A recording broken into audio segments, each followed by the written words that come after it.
میرا باپ مجھے ڈاکٹر دیکھنا چاہتا تھا تو وہ بڑا عزت کا زمانہ تھا ڈاکٹری کا، کہ ایک عزت تھی، وقار تھا، مقام تھا، اس لیے میرا باپ کہتا پتر بڑی عزت ہے تینوں ڈاکٹر بنا ہے، بڑی عزت ہے، بڑی عزت ہے تینوں ڈاکٹر بنا۔ اچھا، وہ دیہاتی آدمی تھے، دو باتیں کہتے تھے، بڑی عزت ہے بڑا پیسہ ہے، بڑی عزت ہے بڑا پیسہ۔ وہ اللہ نے پہلے ہی دیا ہوا تھا، لیکن وہ پیسے کا ذوق کس کو نہیں ہے، کس کو شوق نہیں، میرا پوتر تینوں ڈاکٹر بنا ہے، بڑی عزت بڑا۔ اور جب میں نے 3 دن کے لیے گیا، یہ گورنمنٹ کالج لاہور پڑھتا تھا، سینٹر ماڈل سے میٹرک کیا، گورنمنٹ کالج یہ ہمارا جو راوی اب تو یونیورسٹی بن گیا، تو 3 دن کے لیے میرا ایک دوست مجھے ایسے کھینچ کے لے گیا، وہاں سے اللہ نے میرے 4 مہینے کروا دیے۔ 4 مہینے کے آخر میں ایک نوجوان نے کہا تو ڈاکٹر بن کے کیا کرے گا، تو عالم بن جائے۔ تو اللہ نے اس کی بات میرے دل میں ڈال دی، میں اس طرف چل پڑا۔ جب میں نے گھر آ کے بتایا تو میرے باپ، اچھا اس دور میں ڈاکٹر ایک قداور شخصیت تھی اور مولوی ایک پست ترین گندگی کا کیڑا، یہ کیفیت تھی۔ اور ہمارے دیہاتی ماحول میں مولوی کمی ہوتا تھا، کمی، جیسے لوہار، کمہار، دھوبی، ایسے مولوی کا سٹیٹس کمی کا تھا۔ تو میرا باپ کہے تو کمی بڑوں ہیں، تو میری نک وڈھاؤں ہیں، تو کرو کی ہیں، تو مینوں کسے پاسے ران دیونا ہے، جیون دیونا ہے کہ نہیں جیون دیونا۔ سارے علاقے دے ذمہ دار جو ہیں مینوں لانتاں کریں دیں کہ تیرا پوتر تو مولوی بندا پیا دا، بن سی کی۔ تو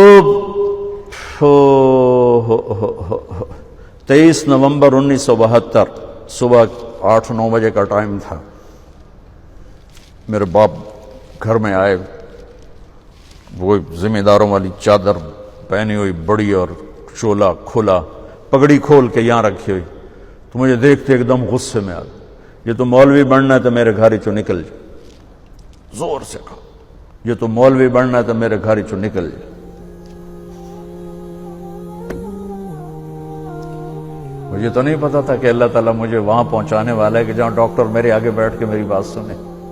مجھے تو اس وقت پتا نہیں تھا کیا ہونے والا ہے میرے ساتھ، میں تو اسی طرح ہی نکلا تھا کہ ٹھیک ہے جی میں تیار ہوں۔ تو میرے باپ کی شدت دیکھ کر میری ماں نے مجھے الگ کر لیا کہ تو جا، کوئی نہیں، اللہ تیرا ساتھی ہے۔ 300 روپیہ میں نے دیا، 300 روپیہ بڑی بڑی دولت ہے، اس میں نے 300 روپیہ دیتا کہ جا اللہ تیرا وارث ہے۔ تو میں رائے منڈ آ گیا، یہاں میں تعلیم حاصل کرنے لگا، 8-9 سال یہاں پڑھا۔ سال 2 سال کے بعد میرے باپ بھی بالکل راضی ہو گئے، بہت ہی راضی ہو گئے تھے، بہت ہی راضی ہو گئے تھے۔ اس وقت امیج ڈاکٹر کا ایک بہت باعزت تھا۔ میں ہاتھ جوڑ کے رو کے کہتا ہوں کہ اب ڈاکٹر ایک کاروباری نظر آتا ہے، وہ بھی پیسے کے پیچھے ایسے ہی بھاگ رہا ہے جیسے مال روڈ کا تاجر بھاگ رہا ہے، جیسے لبرٹی مارکیٹ کا تاجر پیسے کے پیچھے بھاگ رہا ہے، وہ بھی ایسے ہی بھاگ رہا ہے۔ کوئی جائز کمائی، جائز محنت کا صلہ لینا کوئی منع تھوڑا ہے، وہ آپ کے رزق حلال ہے۔ میں کینیڈا میں گیا ہوا تھا، میرے یہ سر درد بہت شدید ہوتا ہے، تو وہاں وہ بوٹاکس نیا طریقہ ٹیکے لگاتے ہیں، تو کچھ دن گزر جاتے ہیں، تو مجھے پتہ نہیں تھا یہاں کوئی لگاتا ہے کہ نہیں لگاتا، تو میں کینیڈا گیا، وہ جاننے والے ڈاکٹر تھے پاکستانی، تو پارکنسن کے 5 بڑے ڈاکٹروں میں ایک ان کا نام آتا ہے۔ تو وہ ان کے کلینک میں بیٹھا ہوا تھا اور بات چلتے چلتے تو یہ ایسی ایک پینسل پڑی ہوئی تھی ان کے ٹیبل پر، تو وہ یوں پینسل اٹھا کے مجھ سے کہنے لگے مولانا یہ ایک پینسل میں کسی کمپنی کے ایجنٹ سے لے لوں تو میں بلیک لسٹ ہو جاؤں گا، ایک پینسل میں کسی کمپنی کے ایجنٹ سے لے لوں تو میں بلیک لسٹ ہو جاؤں گا، میں کلینک نہیں کر سکتا اس کے بعد۔ تو آپ ڈاکٹر بنے، تاجر نہ بنے، ڈاکٹر بنے، آپ مسیحا بنے، اللہ کی قسم مریضوں کی دعائیں آپ کی نسلوں کو نہال کر دیں گی۔ اگر آپ صرف تاجر بن گئے تو ٹھیک ہے 4 پیسے تسی وٹ لینے، لیکن پتہ نہیں آگے نسلوں کا کیا ہوگا۔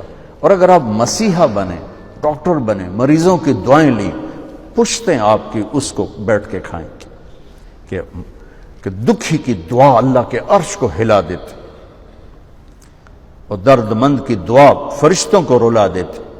اب وہ ہستیاں ہیں جو درد مندوں کی دعائیں روزانہ لے سکتی، اور صرف آج کا دن نہیں گزار سکتے، آپ اپنی نسلوں کو خوبصورت فیوچر دے کے جا سکتے کہ دعاؤں کی طاقت موت کے بعد بھی چلتی رہتی۔ میں آپ کا زیادہ وقت لے چکا ہوں، معافی چاہتا ہوں، تو اگر کوئی بات میری بری لگی ہو تو آپ مجھے اللہ کے واسطے معاف فرما دیں۔ بہرحال احباب جمع ہے، میر حال دل کہہ لے، پھر التفات دل دوستاں رہے نہ رہے۔ السلام علیکم۔